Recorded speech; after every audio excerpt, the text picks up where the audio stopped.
Larry Dobrow.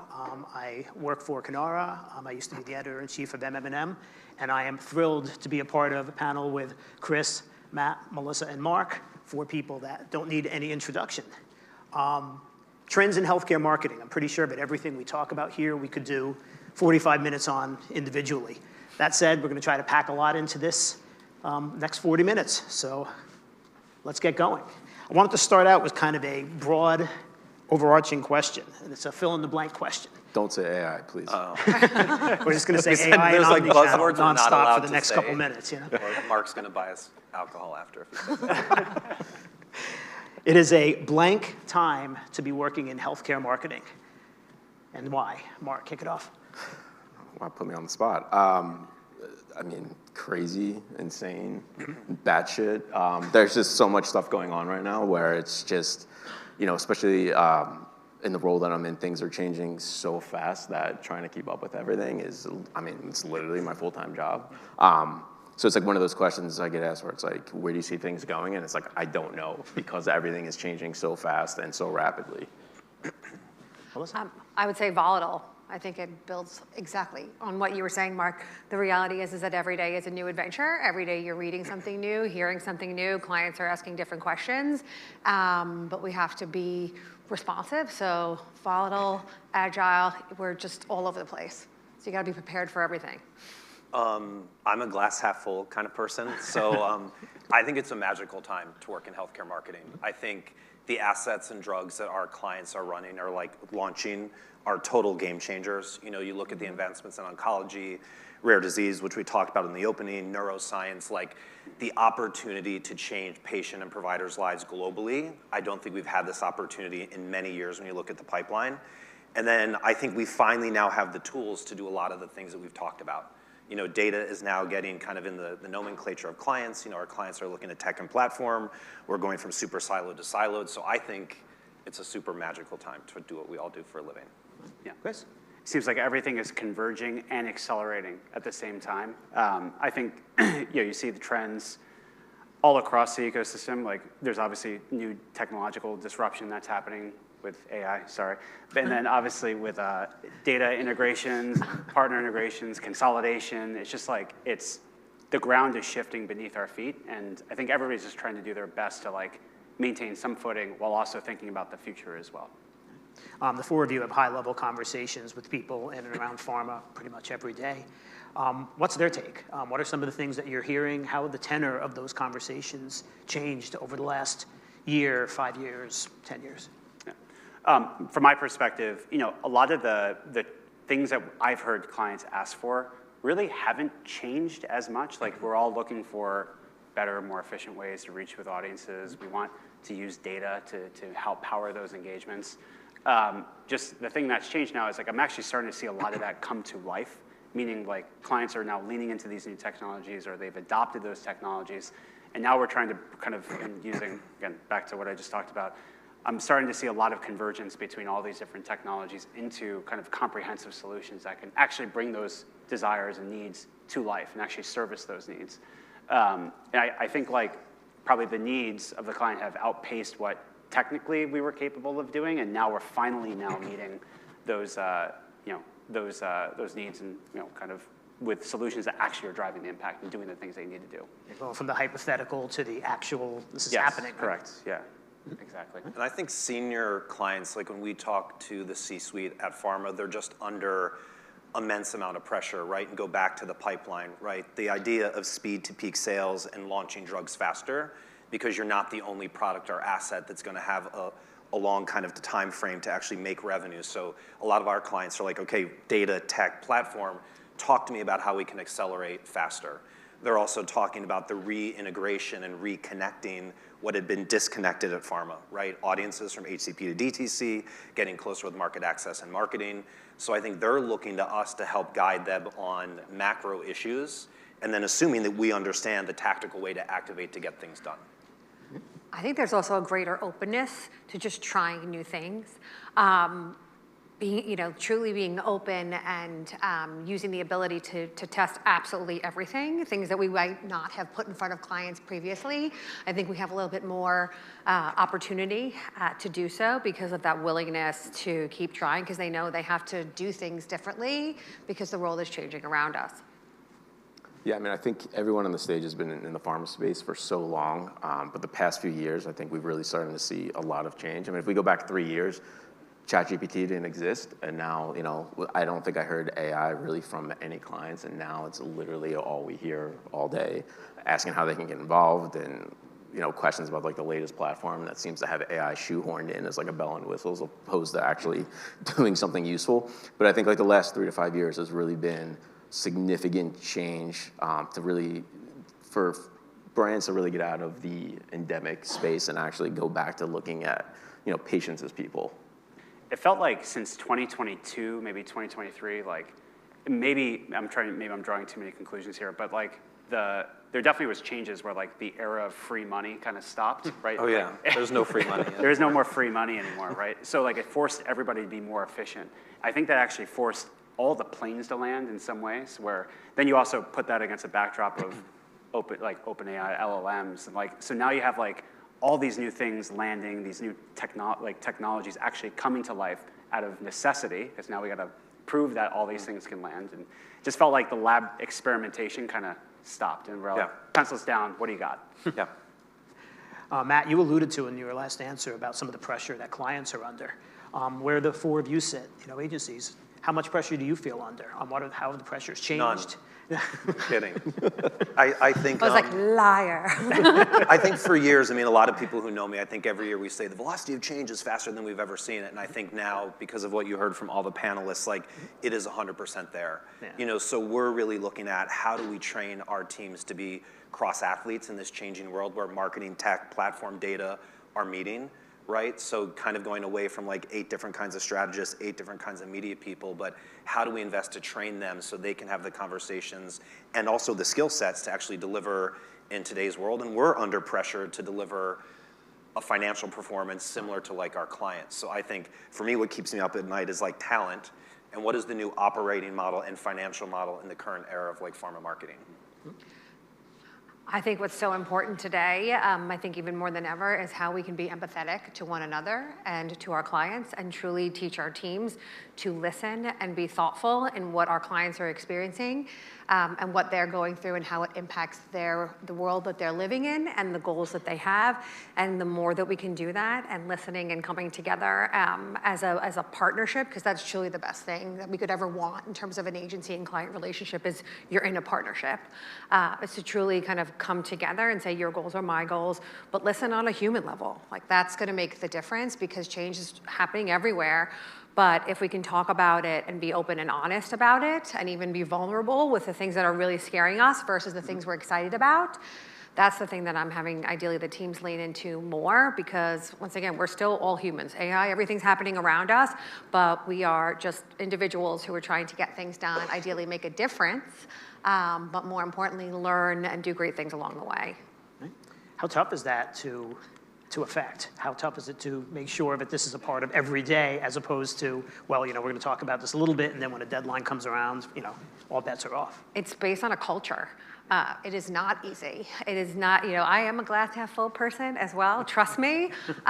Those who know me or work with me know that I am very much, I'm see me, Kevin. I am a very positive person, and it can be challenging when you're in the face of things that might not be as positive as you want them to be, but I think trust and honesty at the forefront of all of the conversations that you're having, at the foundation of the relationships that you're building and the relationships that you're cultivating truly make a difference, and that it's okay to say when things aren't going well, and to empower your teams and every single person to raise their hands and say, when they have a spidey sense about something, like this is feeling really good or this is feeling really bad, but you have to do it on a daily basis, and you have to reiterate that and enforce the openness and the acceptance of your organization to do that. Culture has been mentioned, people have been mentioned. For all of you, what are some of the other wake up at night issues, some of the things that keep you up, some of the things that you're constantly struggling with? The lack of free money, as Matt said. No, no, I think it's, I hate to say regulatory because that's such like a fallback answer, but we look going again back like 5 years, trying to get clients to move into new areas at the time was probably like something like social or something like that, and trying to get that pushed through regulatory was challenging to say the least. And now when you add in AI and all the other new platforms that are coming out, I kind of equate it to like showing like my parents or grandparents like how to use an iPhone and trying to like walk everyone through that. So I think with all the new technology, the regulatory aspect, and then really, creative is changing so much that I don't think many creative agencies can keep up with how fast the change is coming when we need like custom assets for different things. People are scrambling a lot there to try and play catch up. So, I would say for me personally, it's the regulatory aspect and really getting clients to, be our champions through there. Melissa has a big smile on her face. No, because I'm afraid that people are searching for health information on ChatGPT and AI across the board, and it's not being tracked. And that it doesn't have the same regulation, and private, anything doesn't have any stringency, it doesn't have any oversight, and people are going to, ask a lot of questions to this place that seems to give them all of the answers, and it's not regulated. So for me, it's behavior change and alignment. Like, I don't know the right saying, but like when you go to a buffet and your eyes are bigger than your stomach or whatever that saying is, I think there's so much change where our clients are making massive investments in Adobe, massive investments in data, massive kind of pressures in terms of like an agency operating model. And how do we kind of eat an elephant one bite at a time, right? Like, how do we, in a stepwise approach, drive change and innovation versus kind of, I think so many people are diving so into the deep end because they feel forced. So that prioritization and how are we working with clients and our teams to prioritize is one thing that keeps me up every night, mid-afternoon.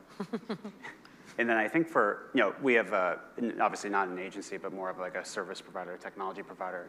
I think for us, and this is probably something that many of you guys are feeling as well, just the inflow of talent as well needed to build these new solutions. Like, how do you make the bridge between the technical literacy and like knowing healthcare and knowing advertising? It's particularly pronounced, I think, in our category because healthcare is so complicated. There's regulations, and then there's obviously the technical components of what we do every day. Yeah.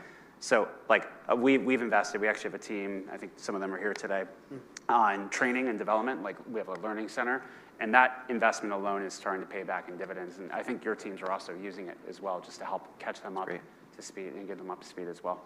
I love that you touched on talent. Like, we're a big fan on bringing outside-in talent to bring an outside-in lens to healthcare to help accelerate the transformation of our teams and our clients. Like, I hate when we hear, well, they don't have oncology experience. I'm like, well, they've launched some of the biggest brands in the world, and they're ahead of us in a lot of this platform work. So how do we partner really great folks from outside of industry with some of the best and brightest that we have within the industry to help accelerate this faster? Like, I love non-health talent and health talent working together.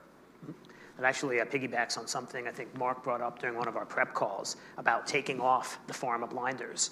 Is this something which is actively happening? Are pharma companies getting a little more, I don't want to say willing to take risks, but maybe opening up the door a tiny bit more than they had in previous eras?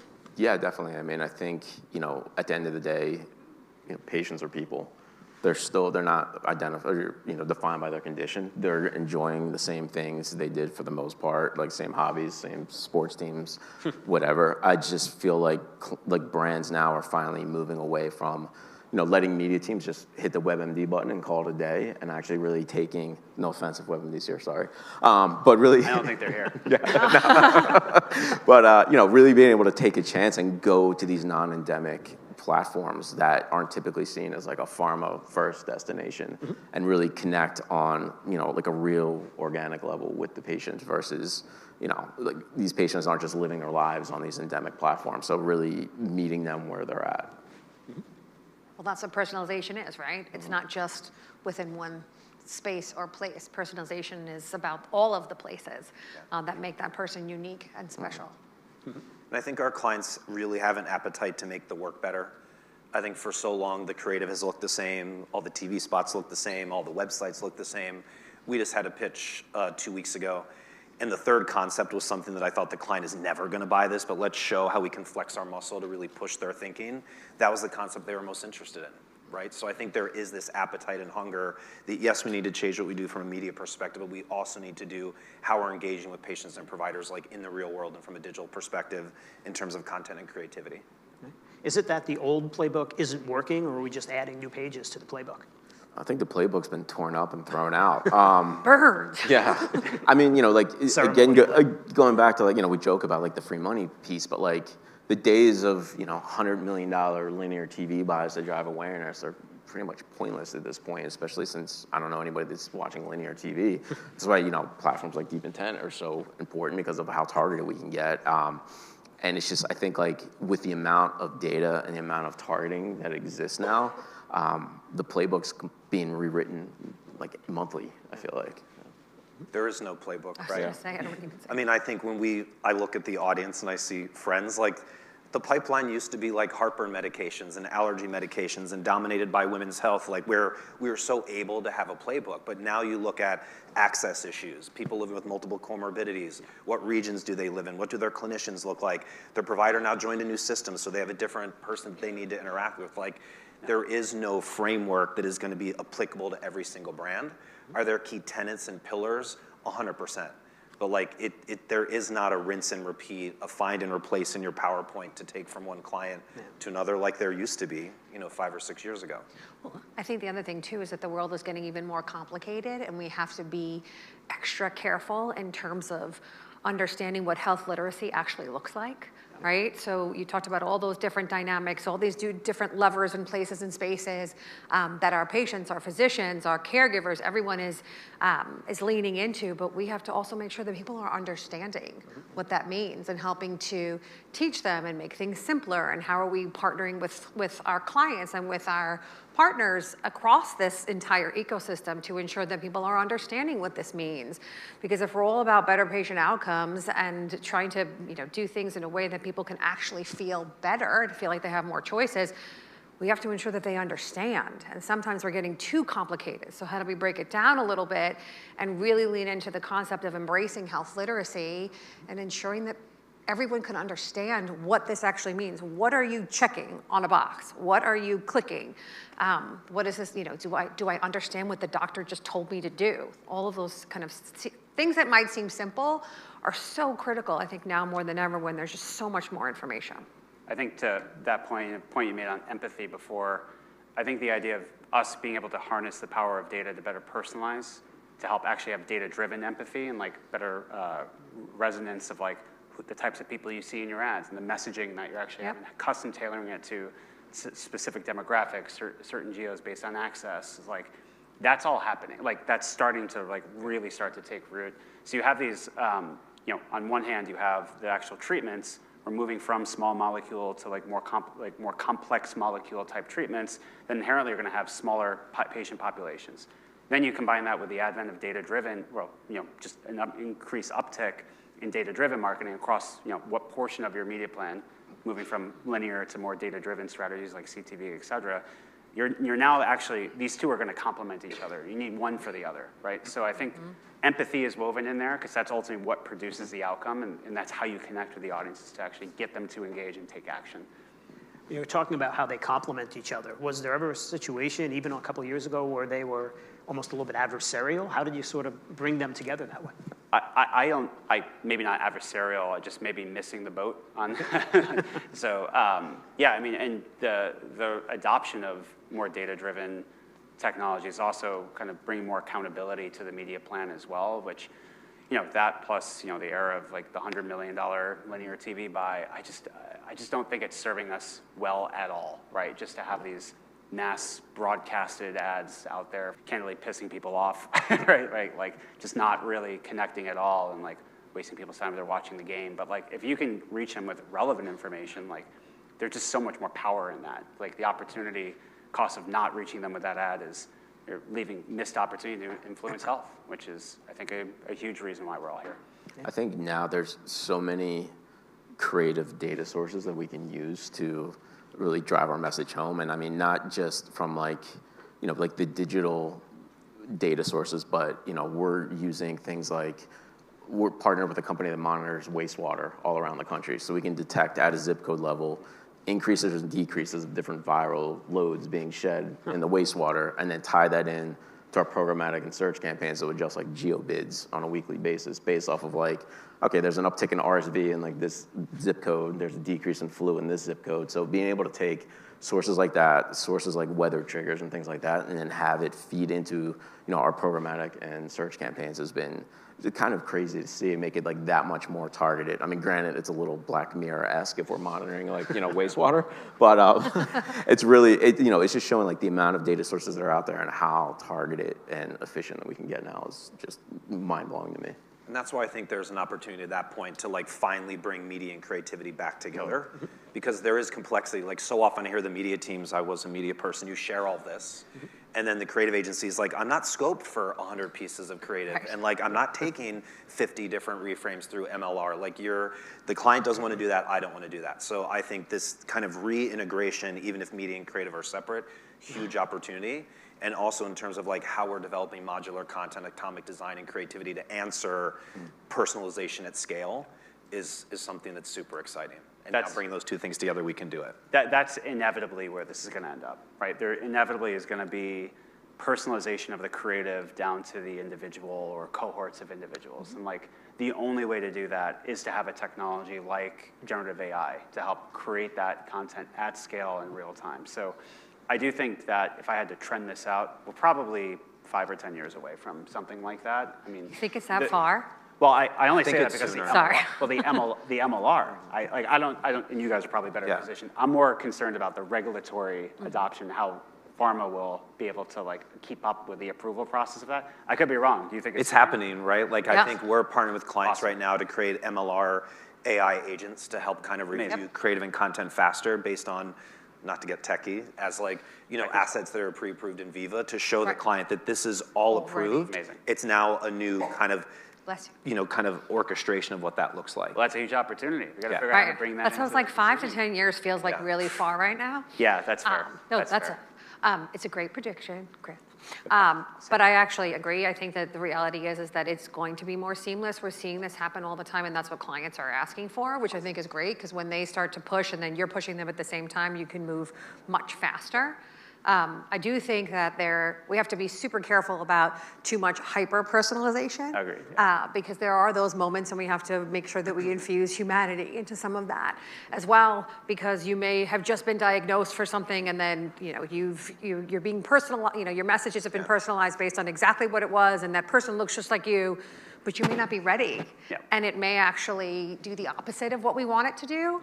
So I think we have to be very careful and ensure that we're building kind of pauses and thoughtfulness into some of the models that we're creating, so that it doesn't become too hyper personalized at a moment that can be a trigger moment, and put it in the put people in the absolute opposite direction we want them to go. We ask our teams and clients all the time, just because we can doesn't mean we should. Yep. Right? Like I saw the CEO of Coke present last week, and he said something really smart. He's like, yeah, could we have AI generated people in all of our ads? He's like, yes, that we're in a people business, a real people business.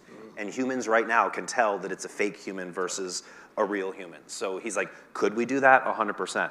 Are we gonna do it? Not. We're not gonna do that right now. And it's like, we need to start to think about, just like there were ad blockers, just like there were other things, like as we go down, especially in our category, hyper personalization on one-to-one, are we gonna have those trigger moments where there's a complete turnoff and it backfires? So we try to be very measured, like should versus could, and what does that look like?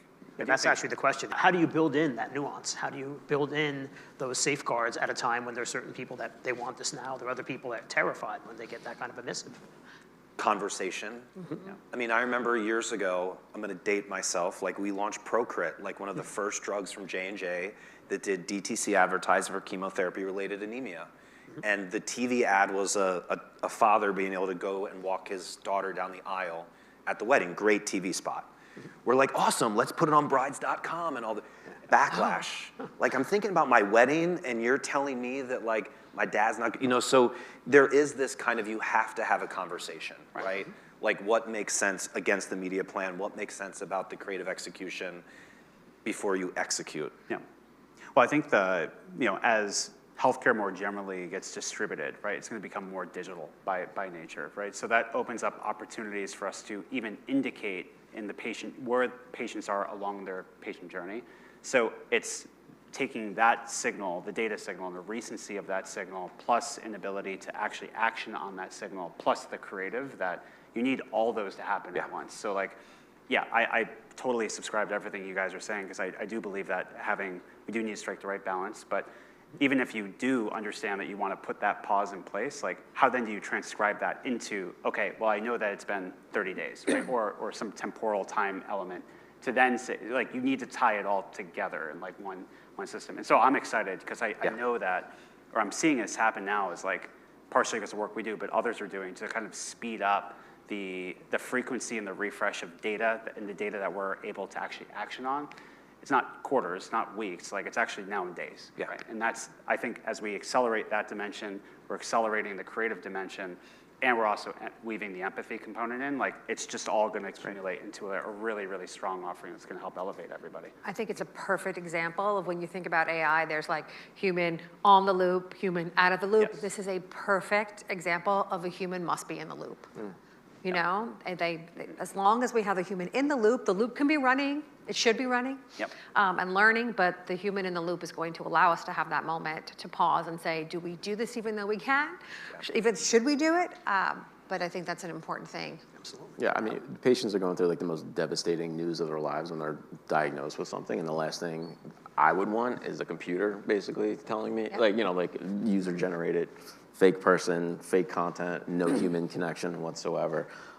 The area where I think, you know, we're starting to see AI be extremely beneficial is on the HCP side of things, because it's almost like democratizing medical information. One of the stats that like blows my mind is that every minute of every day, there's 2 clinical studies published globally.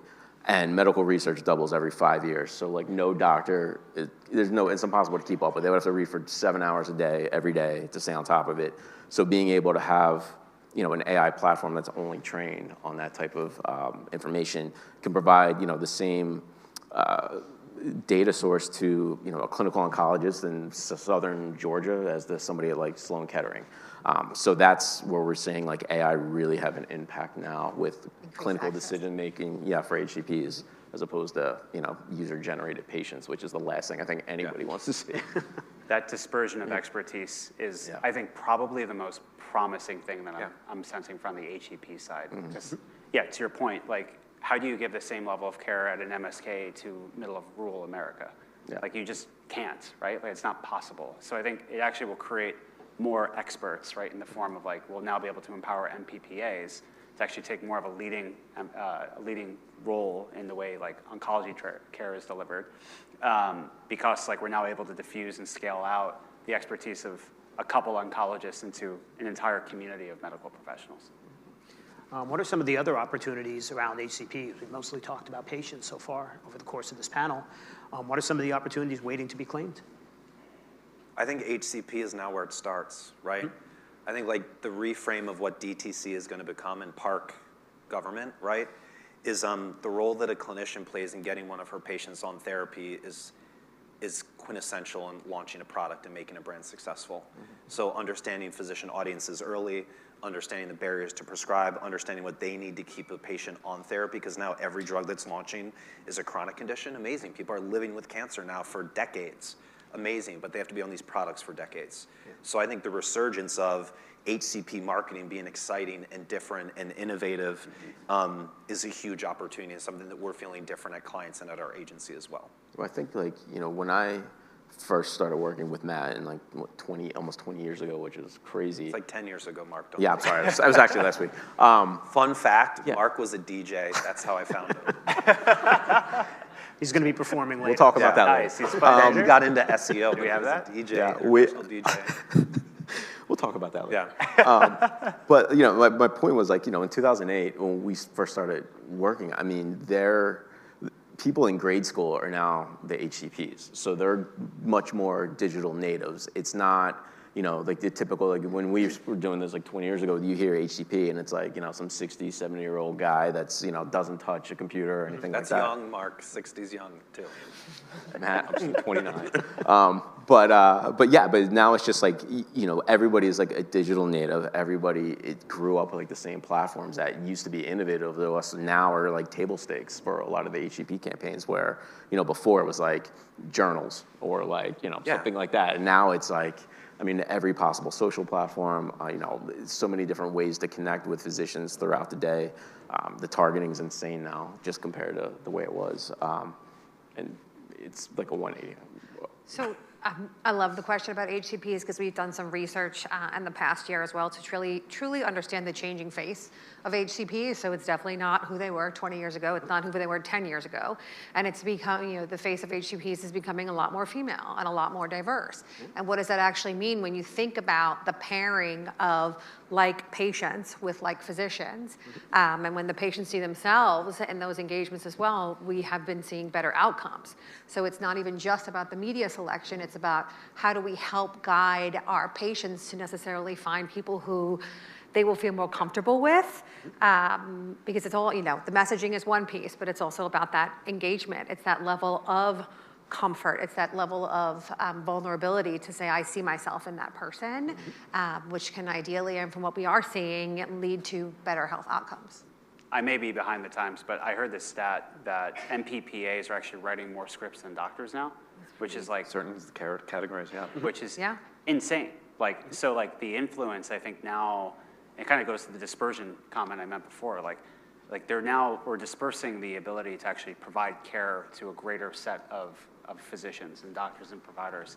So I think that's going to be exciting to see how we adapt our a target list targeting oncologists now should maybe include the nurses, the nurse practitioners working in that office. They are. Right? And it's amazing, and it's great. Like we should continue that. And I wonder if that's fully understood by everybody. 'Cause I don't know if it's making it down to us, like at the service provider level. So that's great. And like if that's the case, like need more of that. Is the industry wise to this? Are you seeing more requests for this type of information, or is it still kind of secondary to everything else that's being done? I think so. Yeah. I think for years we always say like pharma's behind, right? Ish now. I think our clients are asking really, really smart questions. They're understanding all the dynamics that we're talking about around clinicians. Yes, it may be an oncology product, but 3 times a month she's seeing her primary care physician. And how do we reinforce a message with her PCP as well as her oncologist? So yeah, I think the appetite is there. What we're trying to figure out with everybody is the how. No one has every answer. So I think there is an appetite, there is a curiosity, and it's like, how do we actually orchestrate it to make it real and take advantage of what we have at our fingertips to actually now deliver against the needs of patients and providers. Yeah. All right. We've got about 7 minutes left. We're going to do a couple questions at the end of it, but I wanted to close with 2 kind of broad questions. The first one, I'd love to get all 4 of your responses on this. What's a piece of healthcare marketing you've seen recently that has really been impactful in a way that kind of made you say, this is where we're going, this is the future? Me, sir. I'm trying to think. Yeah, you got stuck next to my left here. Yeah, I know. So I'm selfishly going to go with something that we did because one of my, if I can, being that this is a panel about innovation, one of my key takeaways with innovation is, innovation does not have to equal expensive. And I think this goes back to, what we were talking about with the $100 million TV campaigns.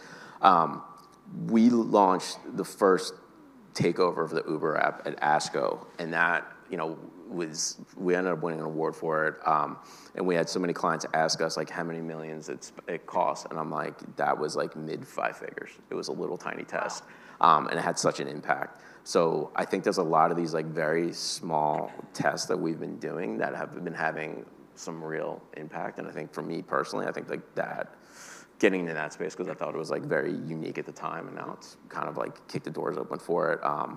That was something, and of course, the wastewater thing I mentioned is as creepy as it is, it's insane.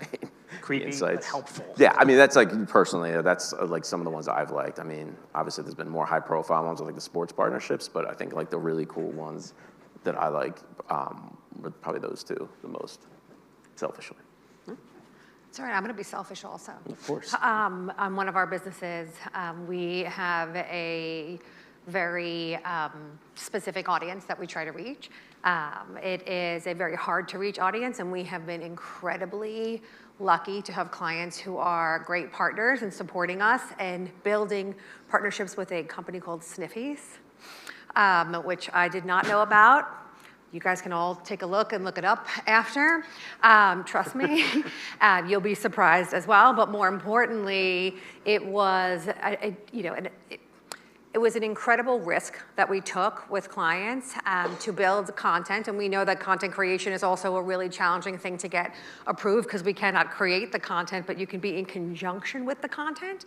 But I think that we're pushing boundaries, and I think that that has been something really incredible to see, and the results have been tremendous. So make sure you just check that out, and then you can ask me about it later if you want. I'm going to talk about something that's not digital or interactive or media, and people may scratch their head at first, but I've been reviewing a lot of the work that was at Cannes last year and a lot of work that I'm admiring out in the world, and I think there is this swing in our category and out of our category to real life experiences, right?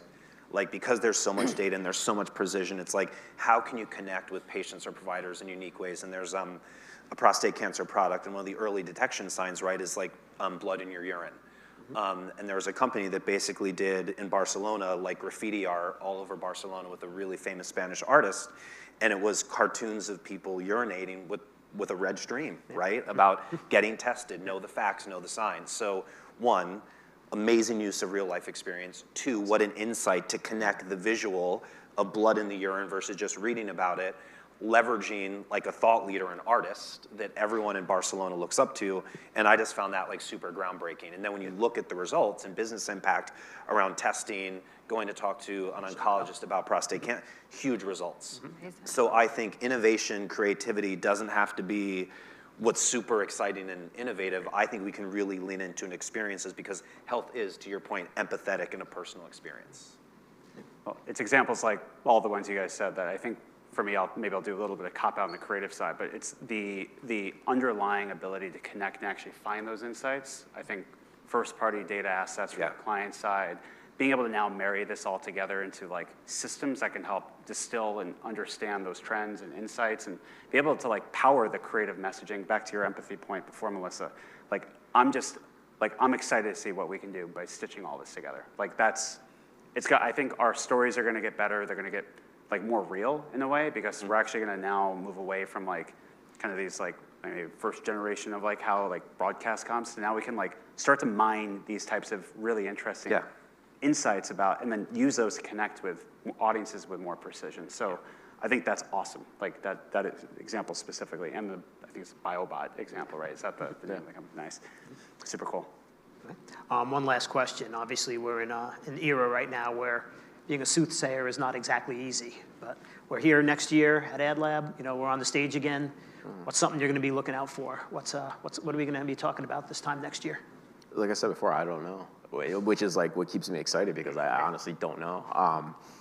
Things are changing so fast, and partners that we meet with this week, we never heard of last month, and it could be some groundbreaking campaign for our clients, and coming through this year. So I'm going to say I don't know, and that's what's really exciting to me and why I keep coming back to do this job over and over.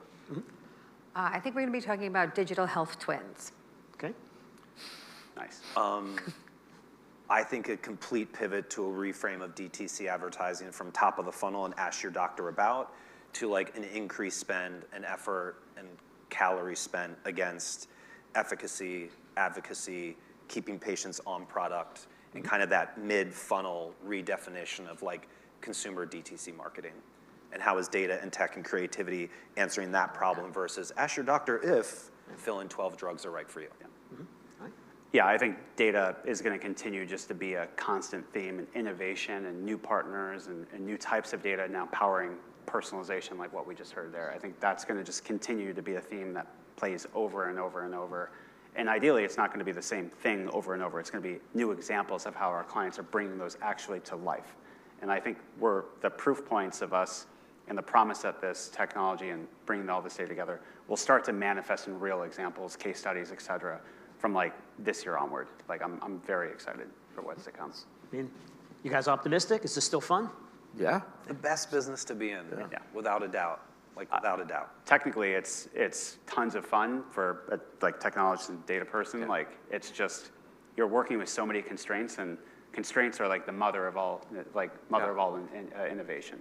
Like DeepSeek is a great example of that, right? Yeah. So it's great.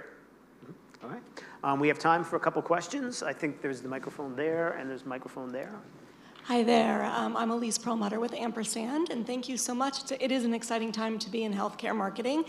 However, I am curious, when you're sitting in a room with your clients, what is the conversation that's happening about all the state regulations and the new administration? What does that conversation look like? Give us those TV budgets and make it digital. It's scenario planning. Yeah. It's literally planning for every possible scenario because we don't know what the scenarios, what they're going to be. So we have at least 5. Got it.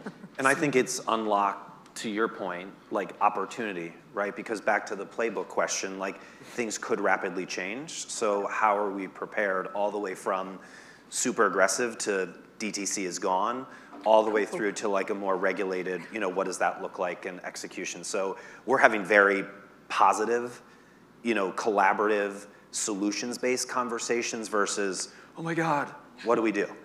Like, I think that was probably the first 24 hours, but that is gone away. It's not, the conversations aren't coming from a place of fear. No. I think the conversations now are coming from a place of excitement as to what's to come. How can we think differently? What is this going to unlock for us in the future? How are we going to change and evolve versus, the sky is falling? Because it's not. And again, more generally, I think the opportunity for us to reframe and actually help educate regulators as to like why we do what we do is going to be super important. And that's why we are taking a more vocal approach as to like helping communicate. Look, we're not tobacco advertising, we're not alcohol. Like we actually build products that help people get better. And I just through that lens, it doesn't sit with me that there really would be like I would really struggle to. First Amendment type situation where this would be like, oh, I can't compute how you can even put those on the same plane. So again, to echo this, it's not from a place of fear, it's a place of opportunity. Hi, thanks. My name's Jess Tassin. I'm from Piper Sandler. My question would be just how has the Inflation Reduction Act, Medicare drug price negotiation, how has that impacted your clients' kind of cadence of spending over the course of a drug's lifetime? Or broadly, the channels that they're interested in investing in, split between DTC and HCP. Thanks. I think that it's a reality that we're living with. I think that our clients are continuing to spend to support, but maybe doing so in smaller levels, and being more specific with those actual dollars and being more personalized, of course. The list of drugs or the new list of drugs is a really interesting list too, if you've looked at it. But I think that we are continuing to support where we feel that there is opportunity to make a difference for our patients. And then just learning to see where we can invest in other areas within the organizations that are up and coming and the future. And with the IRA and other components, one thing that we're just seeing is like the guarding of budgets, right? Like they're not releasing an annual budget. We're not releasing a 6-month budget. Yep. It's with all these changes, what are we going to do for the next 3 to 6 months? Yep. What does that look like? Back to scenario planning. What's the balance between activity against HCP versus DTC? Again, how are we mapping access, affordability? A lot of those conversations were candidly brand teams kind of talked about, but not really. 3 or 4 years ago, it's a big conversation we're having. So again, there's been kind of budget implications, scenario planning, and kind of mixed discussions, as we're navigating a lot of that with clients. Yeah, definitely pushes towards more accountability of the dollars and the investment.